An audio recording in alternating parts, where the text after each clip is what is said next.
Alright guys, now it's time for everybody's favorite part, the balance sheet. Yep, we're going to look at the balance sheet for the Raymond Bank, one of the commercial banks in the country. We have their assets and their liabilities. Remember, your assets need to equal your liabilities and your equity. They both need to be in balance. So we have these, and we are assuming a 10% reserve requirement.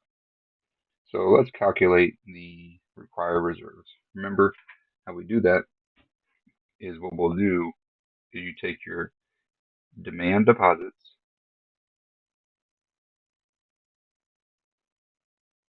and multiply it by the required reserve ratio. That's all you do. So for A, what you're going to do is you're going to take the demand deposits, which is $20,000, multiply by 10%, which is 0.1. Remember, 10% is not a number. You have to make it a number. You move the decimal over 2 places.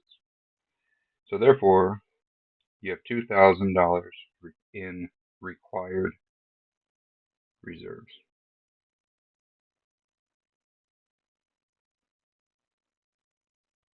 Okay. Now, that's for part A. Part B. How many additional loans could you do without selling its holdings of government securities? So basically, without changing that number there, how many extra um, how many extra loans can you make? So where can you get the money to make the loans? You can use your reserves.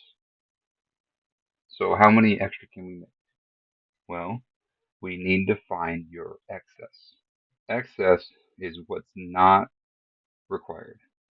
So excess is more than required. So how much are you required? You're required 2,000. How many do you have? You have 5,000, right? So how much are excess?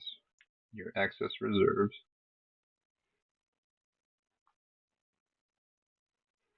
are 5,000 minus your required.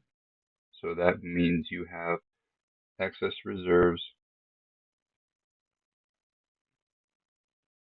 equal to $3,000. So how many additional loans can you make? You can make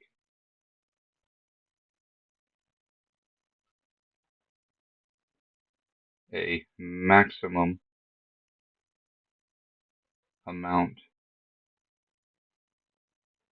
of $3,000 loans. Or hold on, let me reword this. You can make a maximum amount of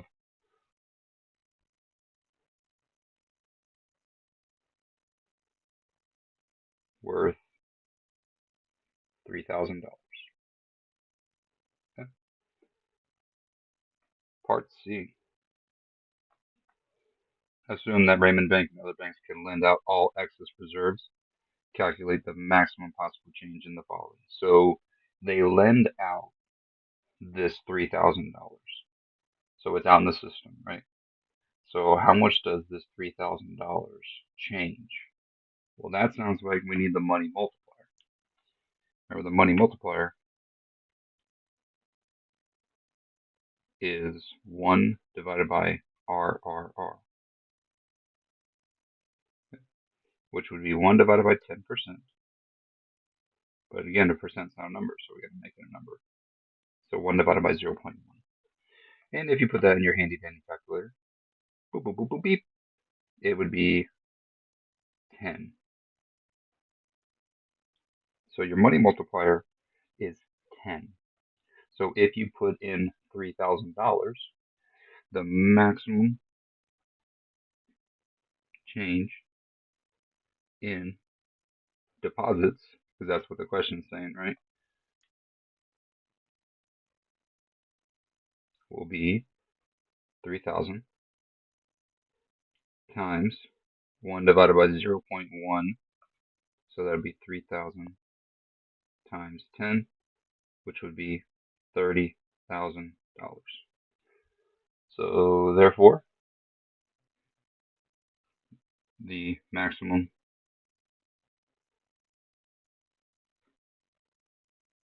possible change throughout the banking system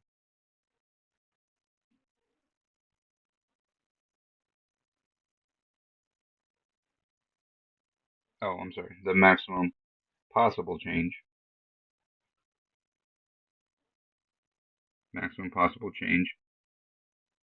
in demand deposits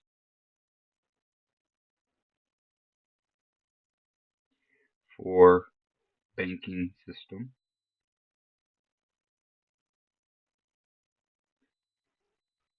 is $30,000. Okay. Now, total reserves throughout the banking system. So what happens is that you're lending out all of your, you could lend out all your reserves, right? So basically, what's happening here is the maximum total change in your total reserves throughout the system is zero. Okay. The thinking here is that the money that you put out into the system that goes into deposits and then that goes back into um, the reserves. All right. So think about it this way: what's the maximum possible change in demand deposits? 30,000, right? So let's say someone puts in a $30,000 deposit. How much are you required to put into reserves? 10%, right? So that would mean 3,000 is in your reserves.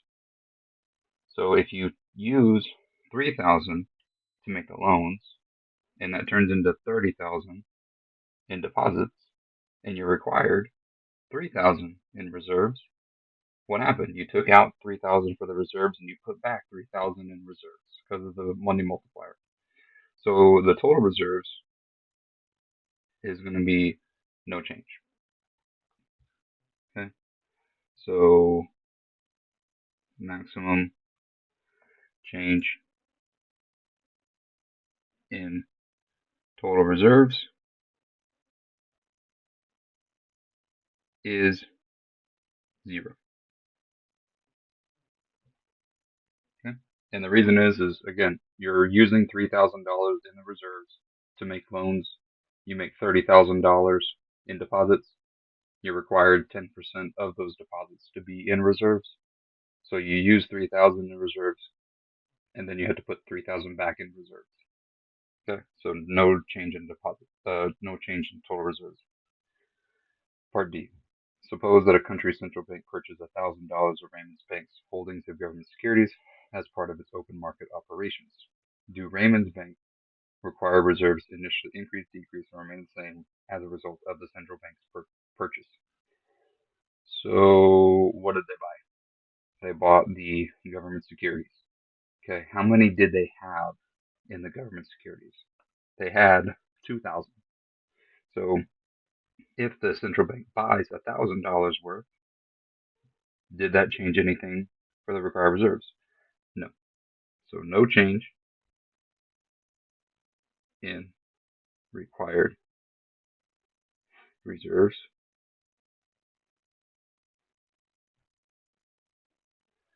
Okay.